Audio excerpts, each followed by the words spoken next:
ഇന്ന് നമ്മൾ ചെയ്യാൻ പോവുക മാർക്കറ്റിൽ ടോപ്പ് റേറ്റഡ് 2 ഗാർമെൻറ്റ് സ്റ്റീമേഴ്സിൻ്റെ കമ്പാരിസൺ. ആദ്യത്തെ സ്റ്റീമറാണ് ഹാമിൽട്ടൺ ബീച്ചിൻ്റെ ഡ്യൂറത്തോൺ ഗാർമെൻറ്റ് സ്റ്റീമർ, പിന്നെ ഫിലിപ്സിൻ്റെ 5000 സീരീസിൻ്റെ ഗാർമെൻറ്റ് സ്റ്റീമർ. ഇത് രണ്ടും ഇപ്പം മാർക്കറ്റിൽ ടോപ്പ് റേറ്റഡ് ആണ്. ഇത് നമ്മൾ കമ്പയർ ചെയ്ത് നോക്കും ഏതാണ് നിങ്ങൾക്ക് വേണ്ടിയിട്ട് ബെസ്റ്റ്. സോ ആദ്യം നമ്മൾ ഇതിൻ്റെ കമ്പാരിസൺ നോക്കാം, അത് കഴിഞ്ഞ് ഇനിയും സംസാരിക്കാം. ഇപ്പം വീഡിയോ സ്റ്റാർട്ട് ചെയ്യാം. ആദ്യം നമ്മൾ കമ്പാരിസൺ ചാർട്ട് നോക്കാം. സോ ആദ്യത്തെ ഐറ്റമാണ് നമ്മളുടെ സോൾ പ്ലേറ്റ്. സോ ഹാമിൽട്ടൺ ബീച്ചിൻ്റെ കൂടെ നമ്മൾക്ക് പേറ്റൻറ്റഡ് ഡ്യൂറത്തോൺ കോട്ടഡ് സോൾ പ്ലേറ്റ് കിട്ടുന്നു. അതിൽ 69 സ്റ്റീം ഹോൾസ് ഉണ്ട്. ഇത് ഒരു 10 times മോർ സ്ട്രോങ്ങർ ആണ് നമ്മളുടെ റെഗുലർ നോൺ സ്റ്റിക്ക് കോട്ടിങ്ങിനേക്കാൾ.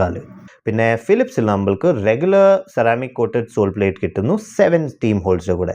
ഇവിടെ ഡ്യൂറത്തോൺ കോട്ടിങ് ഒത്തിരി സ്ട്രോങ്ങർ ആണ്, 10 times സ്ട്രോങ്ങർ ആണ് റെഗുലർ സെറാമിക് കോട്ടിങ്. സോ ഇവിടെ ഹാമിൽട്ടൺ ബീച്ചിൻ്റെ സോൾ പ്ലേറ്റ് ബെറ്റർ ആണ്. പിന്നെ നമ്മൾ പവർ നോക്കിയാൽ ഹാമിൽട്ടൺ ബീച്ചിൽ 1700 വാട്ട്സിൻ്റെ പവറാണ് അതിൻ്റെ. പിന്നെ ഫിലിപ്സിൻ്റെ 1400 വാട്ട്സിൻ്റെ പവറാണ്. ഇവിടെയും ഹാമിൽട്ടൺ ബീച്ചിൻ്റെ ബെറ്റർ ആണ്. ഇപ്പം വാറൻറ്റീനെ പറ്റി സംസാരിക്കാം. ഞാൻ ജനറലി വാറൻറ്റിയുടെ കമ്പാരിസൺ ചെയ്യാറില്ല, കാരണം എല്ലാ ഗാർമെൻറ്റ് സ്റ്റീമറിൽ 2 വർഷത്തിൻ്റെ വാറൻറ്റി കിട്ടുന്നു.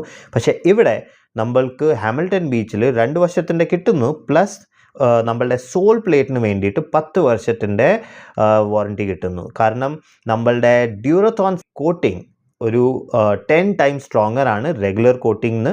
സോ അത് കാരണം നമ്മൾക്ക് 10 times വാറൻറ്റിയും കിട്ടുന്നു ഇവിടെ 10 ഇയേഴ്സിൻ്റെ. സോ അത് നല്ല കാര്യമാണ്. നമ്മളുടെ ഫിലിപ്സിൻ്റെ കൂടെ റെഗുലർ 2 വർഷത്തിൻ്റെ വാറൻറ്റി കിട്ടുന്നു.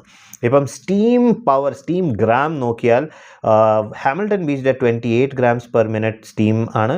പിന്നെ ഫിലിപ്സിൻ്റെ 24 grams സ്റ്റീമാണ്. സോ ഹാമിൽട്ടൺ ബീച്ചിൻ്റെ പവർ കൂടുതലാണ് ഇവിടെ. ഇപ്പം വാട്ടർ ടാങ്ക് കപ്പാസിറ്റി നോക്കിയാൽ ഹാമിൽട്ടൺ ബീച്ചിൽ 300 ml നമ്മൾക്ക് വാട്ടർ ടാങ്ക് കിട്ടുന്നു. പിന്നെ ഫിലിപ്സിൽ നമ്മൾക്ക് 120 ml ഒരു വാട്ടർ ടാങ്ക്, പിന്നെ 200 ml മറ്റേ water tank. So 2 water tank കിട്ടുന്നു.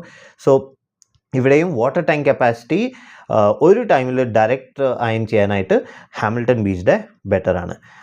ഇപ്പം ഹീറ്റപ്പ് ടൈം, റൺ ടൈം നോക്കാം. So heat up time Hamilton beach ഒരു 45 seconds എടുക്കും ഹീറ്റപ്പ് ആവാൻ. 45 seconds ആയി കഴിഞ്ഞിട്ട് നിങ്ങൾക്ക് അയണിങ് ചെയ്യാം. ഒരു 20 minutes to 27 minutes ഓടും, ഡിപ്പെൻഡ് ചെയ്യും നിങ്ങൾ ഏത് മോഡിലാണ് യൂസ് ചെയ്യുന്നത്. ഫിലിപ്സിൽ 35 seconds എടുക്കും ഹീറ്റപ്പ് ആവാനായിട്ട്, പിന്നെ 10 to 15 minutes ഇത് ഓടും. സോ ഫിലിപ്സിൻ്റെ ഹീറ്റപ്പ് ടൈം കുറവാണ്, 10 seconds ഫാസ്റ്റർ നമ്മളുടെ ഫിലിപ്സ് ആണ്. പക്ഷേ അതിൻ്റെ കാരണം ഫിലിപ്സിൻ്റെ പ്ലേറ്റ് അത്ര ചെറുതാണ്, ഹാമിൽട്ടൺ ബീച്ചിൻ്റെ ഡബിൾ സൈസാണ്. സോ വലിയ സാധനത്തിനെ ഹീറ്റപ്പ് ചെയ്യാനായിട്ട് കൂടുതൽ ടൈം എടുക്കും. അതായിരുന്നു നമ്മളുടെ കമ്പാരിസൺ. ഇപ്പം മേജർ ഡിഫറൻസസിനെ പറ്റി സംസാരിക്കാം. ആദ്യം സ്റ്റാർട്ട് ചെയ്യാം നമ്മളുടെ സ്റ്റീം പ്ലേറ്റിൻ്റെ കൂടെ.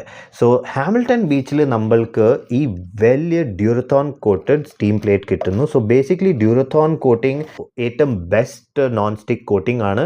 ഇത് 10 times സ്ട്രോങ്ങർ ആണ് നമ്മളുടെ റെഗുലർ സെറാമിക് കോട്ടിങ്ങിനകത്ത്. സോ ഇതിൽ നമ്മൾക്ക് 69 ഹോൾസ് കിട്ടുന്നു. ഈ എല്ലാ 69 ഹോൾസിനകത്തുനിന്ന് സ്റ്റീം വരുന്നു. സോ അത് കാരണം തുണിയിൽ ചുമ്മാ ഇങ്ങനെ ടച്ച് ചെയ്യുമ്പം ഈ ഫുൾ പ്ലേറ്റ് ആ ടച്ച് ചെയ്ത സ്ഥലത്ത് അയൺ ചെയ്ത് കഴിഞ്ഞു. നമ്മൾക്ക് ഇങ്ങനെ ചെയ്യേണ്ട ആവശ്യമില്ല. സോ ഫിലിപ്സിൽ നോക്കിയാൽ ഇവിടെയാണ് ഇതിൻ്റെ സ്റ്റീം. സോ നിങ്ങൾക്ക് ഇങ്ങനെ ഒത്തിരി ചെയ്യേണ്ടി വരും. ഇവിടെ അത് ചെയ്യേണ്ട ആവശ്യമില്ല. പ്ലസ് ഇത് ഹൊറിസോണ്ടൽ വെർട്ടിക്കൽ എല്ലാ അയണിങ് ചെയ്യും. പ്ലസ് വെള്ളം ഇല്ലാതെയും നിങ്ങൾക്ക് ഇത് നോർമൽ അയൺ ബോക്സിനെ പോലെ യൂസ് ചെയ്യാം. ഓക്കെ, ഇപ്പം ഹീറ്റിംഗ് മോഡിനെ പറ്റി സംസാരിക്കാം. സോ ഹാമിൽട്ടൺ ബീച്ചിൻ്റെ കൂടെ നമ്മൾക്കൊരു സ്മാർട്ട് LED പാനൽ കിട്ടുന്നു. ഇവിടെ നമ്മൾക്കൊരു 1 touch ഡിജിറ്റൽ മോഡ്സ് കിട്ടുന്നു. സോ ഇവിടെ ഒരു പ്രാവശ്യം പ്രസ് ചെയ്താൽ ഹൈയിൽ പോവും, പിന്നെ ഒരു പ്രാവശ്യം പ്രസ് ചെയ്താൽ മീഡിയമിൽ പോവും, പിന്നെ ഒരു പ്രാവശ്യം പ്രസ് ചെയ്താൽ ഡെലിക്കേറ്റിൽ പോവും, പിന്നെ ഒരു പ്രാവശ്യം പ്രസ് ചെയ്താൽ ഓഫ് ആവും. സോ ഇത് 1 touch മോഡാണ്. അത് കഴിഞ്ഞിട്ട് ഇതൊരു 45 seconds എടുക്കും റെഡി ആവാനായിട്ട്. റെഡി ആയി കഴിഞ്ഞിട്ട് നിങ്ങൾക്ക് ചുമ്മാ ഈ ബട്ടൺ പ്രസ് ചെയ്താൽ മതി, ഇതിൻ്റെ സ്റ്റീമിങ് ഓൺ ആവും, പിന്നെ നിങ്ങൾക്ക് ഈസിലി അയൺ ചെയ്യാം. സോ അയണിങ് ചെയ്ത് കഴിഞ്ഞിട്ട് ഈ ബട്ടൺ ഒരു പ്രാവശ്യം പ്രസ് ചെയ്താൽ ഇത് സ്റ്റീമിങ് ഓഫായി പോകും. സോ ഇത് എനിക്ക് ചുമ്മാ ഇങ്ങനെ ബട്ടൺ പിടിച്ച് വെച്ചിട്ട് അയണിങ് ചെയ്യേണ്ട ആവശ്യമില്ല. അതാണ് എൻ്റെ ഇവിടെ പ്രോബ്ലം. ഇവിടെ ബേസിക്കലി ഒരു ഓൺ ഓഫ് സ്വിച്ച് ഇവിടെ ഉണ്ട്. ഓൺ ചെയ്ത് കഴിഞ്ഞിട്ട് 35 സെക്കൻഡ്സിൽ ഇത് റെഡി ആവും. പിന്നെ മോഡ് നിങ്ങൾക്ക് ചേഞ്ച് ചെയ്യാൻ വേണ്ടി ഇത് പ്രസ് ചെയ്താൽ ഈക്കോ മോഡ്, പിന്നെ ഒരു പ്രാവശ്യം പ്രസ് ചെയ്താൽ മാക്സ് മോഡിൽ പോകും. സോ ഇപ്പം അയണിങ് ചെയ്യുമ്പം എനിക്ക് ഇത്ര ചെറിയ പ്ലേറ്റ് കിട്ടുന്നു. പിന്നെ ഇത് അയൺ ചെയ്യുമ്പം ഇത് വേണമെങ്കിൽ നിങ്ങൾക്ക് വിതൗട്ട് വാട്ടറും അയൺ ചെയ്യാം, പ്ലേറ്റും ചൂടാവും. പക്ഷേ ഈ പ്ലേറ്റ് അത്ര ചൂടാവില്ല. പിന്നെ നിങ്ങൾക്ക് അയണിങ് അത്ര നല്ലപോലെ, ഇത് ഡ്രൈ അയണിങ് അത്ര നല്ലപോലെ ചെയ്യില്ല. ഈ ഗാർമെൻറ്റ് സ്റ്റീമർ നിങ്ങൾക്ക് യൂസ് ചെയ്യണമെങ്കിൽ ഈ ബട്ടൺ പ്രസ് ചെയ്ത് വെക്കണം.